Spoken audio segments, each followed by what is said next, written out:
जय हिंद दोस्तों। अगर आपको कहीं भी लाभ और हानि यानी प्रॉफिट एंड लॉस से इस टाइप का अगर कोई सवाल मिल जाता है जहां पर वस्तु के मूल्य में प्रतिशत वृद्धि या कमी होने पर उस वस्तु की कुछ मात्रा आपको कम या अधिक मिले, तो ऐसे सवालों को साथियों मात्र सेकंडों में बिना टाइम स्पेंड करे आप कैसे करोगे, इसके लिए आज आपको एक बहुत ही जबरदस्त बहुत ही बेहतरीन तरीका बताने वाला हूं। आइए देखते हैं साथियों। यहाँ पर एक सवाल है हमारा कि चावल का दाम जो है 25% बढ़ गया है, जिससे 400 रुपये में 10 किलोग्राम चावल कम मिलता है। अब चावल का नया भाव ज्ञात करना है। यहाँ पर चावल का हमें क्या करना है, नया भाव यहाँ पर ज्ञात करना है। तो ऐसे सवालों को करने के लिए हमें साथियों क्या करना होता है, हमें कुछ नहीं करना है, केवल हमें कीमत जो होती है, कीमत और जो मात्रा है, इनकी जो वैल्यू है उसका हम क्या करेंगे, अनुपात निकालेंगे। तो वो निकालेंगे कैसे, उसे अनुपात को निकालने के लिए हम क्या करते हैं, यहाँ पर जो परसेंटेज वैल्यू दी होती है कीमत की, उसका हम क्या करते हैं, फ्रैक्शन बना लेते हैं। जैसे यहाँ पर 25% की वृद्धि हो रही है तो हम 25% का क्या करेंगे, फ्रैक्शन बनाएंगे। तो ये हो जाएगा 1/4। यानी पहले जो कीमत थी वो कितनी थी साथियों, यहाँ पर 4 थी। अब वृद्धि हुई है तो एक की वृद्धि, 25% की वृद्धि का मतलब यहाँ पर 1। ठीक है, यहाँ जो नीचे वैल्यू है ये 100% है अपने आप में, और जो ऊपर है वो 25% की वैल्यू है। ठीक है, तो यहाँ जो पहले कीमत थी वो 4 थी, तो पहली कीमत कितनी हो गई, पहली वाली 4 हो गई। और नई कीमत कितनी हो जाएगी, वृद्धि हो रही है तो 4 में 1 जोड़ देंगे तो 5 हो जाएगी। ये हो जाएगी हमारी नई कीमत। तो अनुपात हो गया कीमत का यहाँ पर 4:5। ठीक है, अब यहाँ मात्रा का अनुपात कहाँ से लाएंगे, तो साथियों इसमें क्या होता है, ऐसे सवालों में जो एक्सपेंडिचर होता है, जो खर्चा होता है साथियों, वो समान होता है। खर्चा कैसा होता है, समान होता है। तो अगर खर्चा समान हो तो हमारी जो कीमत होती है उसका अनुपात जो होता है वो मात्रा का विलोमानुपाती होता है, या फिर कीमत का जो अनुपात होगा वो मात्रा का विलोमानुपाती होगा। ठीक है, यानी कीमत जो होगी उसके विपरीत क्या हो जाएगा, हमारा मात्रा का अनुपात हो जाएगा। तो अगर कीमत 4:5 है तो साथियों यहाँ पर जो मात्रा होगी वो हो जाएगी 5:4। ठीक है, यानी पहले अगर कोई वस्तु की कीमत 4 रुपए थी और वजन उसका 5 आ रहा था, 5 किलो आ रहा था, तो उसका अगर नई वैल्यू 5 हो गई है तो उसका वजन कितना आएगा साथियों, मात्रा कितनी आएगी, 4 किलो आएगी। क्योंकि जो खर्चा है वो कैसा है साथियों, यहाँ पर समान है। खर्चा कैसा है, समान है। तो ध्यान रखना ऐसे सवालों में जो खर्चा होता है हमेशा समान रहता है।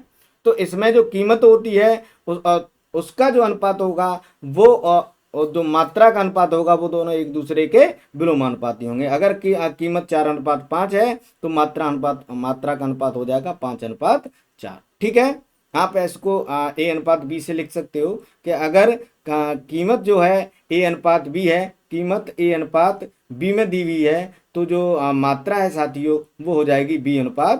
ठीक है, ऐसे हो जाएगी। तो आपको क्या करना है, केवल कीमत का अनुपात निकाल लीजिए, मात्रा का अनुपात आ जाएगा। अब यहाँ पर मात्रा के अनुपात निकलने के बाद यहाँ पर पहले जो वजन था 5 आ रहा था लेकिन अब 4 आ रहा है, लेकिन यहाँ क्या कह रहा है कि 10 किलोग्राम कम मिलता है। तो यहाँ कितना कम मिल रहा है साथियों, यहाँ अनुपात में हमें मिल रहा है 1 कम, लेकिन रियल में कितना मिल रहा है चावल हमें 10। तो एक की वैल्यू आ जाएगी 10 किलोग्राम, एक की वैल्यू कितनी आ जाएगी, 10 किलोग्राम आ जाएगी।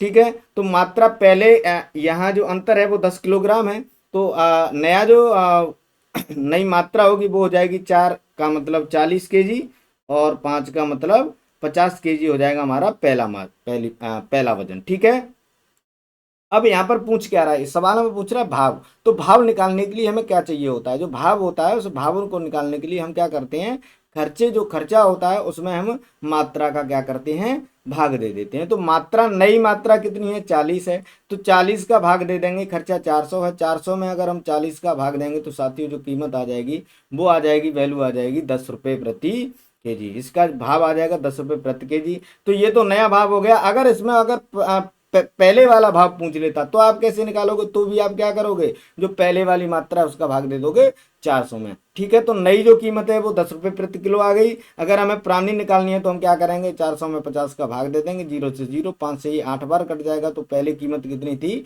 8 रुपये प्रति किलोग्राम। ठीक है, अगर पहले की पूछता तो 8 रुपये होती, लेकिन अब की पूछ रहा है तो 10 रुपये प्रति केजी हो जाएगी। तो इस प्रकार से साथियों ऐसे सवालों को बहुत ही आसान तरीके से आप कर सकते हैं। आपको कुछ नहीं करना है, केवल जो कीमत है उसका अनुपात निकाल लीजिए, और जो मात्रा का अनुपात होगा वो कीमत का विपरीत हो जाएगा। ठीक है, आप उनका अंतर लेकर के आराम से ऐसे सवालों को कर सकते हो। ठीक है, आई होप ये तरीका सभी साथियों की समझ में आ गया होगा। ठीक है ना।